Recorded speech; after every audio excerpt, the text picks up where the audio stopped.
Hello everyone, this is Lakshmi and welcome to my channel which is Welcome to Study। तो आज के इस video में हम लोग स्टार्ट करने वाले हैं हमारा एक्सरसाइज जो है आज हम सीखने वाले थे प्रॉफिट एंड लॉस एप्रोसिएशन। ठीक है, उसके क्वेश्चन हम करेंगे। तो जैसा कि मैंने इससे पहले वीडियो में 10th क्वेश्चन मैंने बता दिया था, ठीक है, जो था interest on loan by firm partner दोनों। ठीक है, तो उसका 11-12 मैंने आप लोग को करने को बोला था, लेकिन अब मैं स्टार्ट कर रही हूँ P&L एप्रोसिएशन वाला अकाउंट जो 13 क्वेश्चंस हैं। ठीक है, इसमें और भी क्वेश्चंस हैं बहुत सारे, तो इसमें से 2 क्वेश्चन मैं करवा दूँगी। ठीक है, तो बाकी आपको ट्राई करना है। तो हम लोग कंप्लीट करते हैं हमारा चैप्टर जो है chapter 2 accounting for partnership deep. ठीक है, पार्टनरशिप फर्म। तो हम स्टार्ट करते हैं। हमारा क्वेश्चन क्या है, तो क्या P&L एप्रोसिएशन अकाउंट बनाना है। सिंपली आप लोग छोटे छोटे सम स्टार्ट करोगे तो आपको याद हो जाएगी सारी एंट्री भी कि कौन सी एंट्री कहाँ होती है। जब फिर लॉन्ग क्वेश्चंस आएंगे तो आप लोग आराम से कर सकते हो। ठीक है, तो Vinod and Mohan are partner. ठीक है, दोनों पार्टनर हैं। Vinod capital is 1 lakh. विनोद का कैपिटल क्या है 1 लाख और मोहन का कैपिटल क्या है 16,000। ठीक है, interest on capital is payable 6%। अब क्या बोला गया है, इंटरेस्ट ऑन कैपिटल, इंटरेस्ट लिया जाता है कैपिटल पे 6%। ठीक है, Vinod is to get salary 3,000 per month. अब विनोद क्या कर रहा है, 3,000 सैलरी उसको मिल रही है हर महीने। पर मंथ मीन्स हर महीने। Net profit for the year is 80,000। अब क्या बोला, नेट प्रॉफिट मतलब टोटल ओवरऑल प्रॉफिट कितना है 80,000 है फर्म का। Prepare profit and loss appropriation account. ठीक है, प्रिपेयर करना है हमें P&L एप्रोसिएशन अकाउंट मतलब profit and loss appropriation account.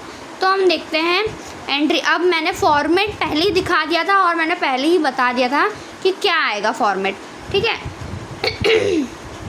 Sorry, तो हम लोग ये फॉर्मेट है P&L appropriation account, debit credit particular amount. ठीक है, अब मैंने बताया था ये दोनों कैपिटल तो लेकर आ रहे हैं, लेकिन इंटरेस्ट बोला है कैपिटल पे इंटरेस्ट बोला, तो हम लोग कैपिटल की एंट्री हम नहीं करते हैं। किसकी एंट्री करते हैं P&L एप्रोसिएशन में? हम लोग कैपिटल की एंट्री किस में करते हैं, प्रॉफिट एंड लॉस में करते हैं। लेकिन P&L एप्रोसिएशन में क्या होता है, इंटरेस्ट ऑन कैपिटल होता है। तो इंटरेस्ट 1 लाख का 6% करेंगे तो 6,000 आएगा। ठीक है, और अगर 16,000 का 6% करेंगे तो 36,000 आएगा। ठीक है, तो टोटल हमारा 9,600 अमाउंट आएगा। तो ये इंटरेस्ट ऑन कैपिटल हो गया। हम लोग को कैपिटल इंटरेस्ट देना है क्योंकि वो विनोद और मोहन क्या कैपिटल लेकर आ रहे हैं, तो उसका इंटरेस्ट हम लोग को उनको देना पड़ेगा। तो इसलिए हम लोग को ये डेबिट क्या है गिवर और क्रेडिट क्या है रिसीवर है।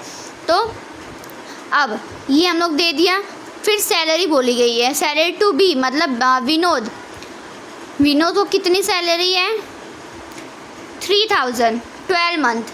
ठीक है, पर मंथ बोला है तो 3,000 को अगर पर एनम बोला होगा, ठीक है, PA बोला होगा समझो ना कि पूरे ईयर का दे दिया है पहले से काउंट करके। लेकिन अगर पर मंथ बोला होगा तो हम लोग को 12 से मल्टीप्लाई करना है, मतलब हर महीने का हमें सैलरी उसको देना है। तो 3,000 से मल्टीप्लाई करेंगे 12 महीना तो कितना होगा 36,000। ठीक है, तो ये हमारी सैलरी भी इधर आ गई। अब हमें प्रॉफिट दिया हुआ है, नेट प्रॉफिट टोटल दिया, तो हमारा प्रॉफिट किस साइड आता है, इस साइड आता है। अगर लॉस दिया होता तो हम लोग इस साइड लिखते हैं। ठीक है, तो हमारा प्रॉफिट ये दिया हुआ है। अब बोला गया है ये 2 अमाउंट तो आ गई हमारी। अब हमें क्या करना है, प्रॉफिट डिस्ट्रीब्यूट करना है, कितना प्रॉफिट किसको डिस्ट्रीब्यूट होगा। अब इसमें देखो रेशियो नहीं दिया गया है और ना ही बोला गया है कि कौन सा रेशियो में करना है। ठीक है, तो हमें मान लेना है कि हम लोगों को इक्वल ही डिस्ट्रीब्यूट करना है दोनों को। ठीक है, बोला हो या ना बोला हो। अगर रेशियो दिया होता तो हम लोग रेशियो के हिसाब से करते हैं, लेकिन अगर रेशियो नहीं दिया है तो हम लोग इक्वल ही मान के चलेंगे। अगर इक्वल भी नहीं बोला है, रेशियो भी नहीं बोला है, तो भी हमें इक्वल ही मानना है।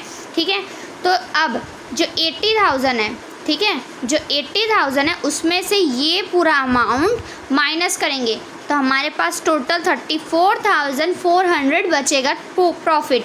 अब उस प्रॉफिट को हमें डिस्ट्रीब्यूट करना है पार्टनर्स के बीच में। ठीक है, तो अब 34,400 हम लोग इक्वली 1/2 करेंगे, 2 पार्टनर हैं।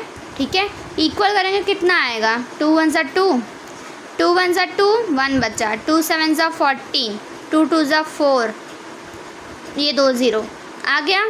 तो कितना आया 17,200 इक्वली हम लोग दोनों को देंगे। तो देखो यहाँ पे आंसर शेयर किया गया है। विनोद को मिलेगा 72,000, सॉरी 17,200 और इसको मोहन को भी मिलेगा 17,200।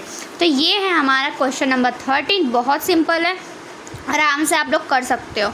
ठीक है, तो आई होप आप लोग को समझ आ गया हो कैसे क्या करना है, कौन सी आपको सबसे पहले फॉर्मेट याद होना चाहिए कि क्या कौन सी अमाउंट कैलकुलेट करके किस साइड लिखनी है। ठीक है, तो आई होप समझ आ गया होगा। Thank you so much for watching my video. अगर कोई भी डाउट हो तो प्लीज़ मुझे कमेंट सेक्शन में बता देना। ठीक है, thank you so much for watching my video.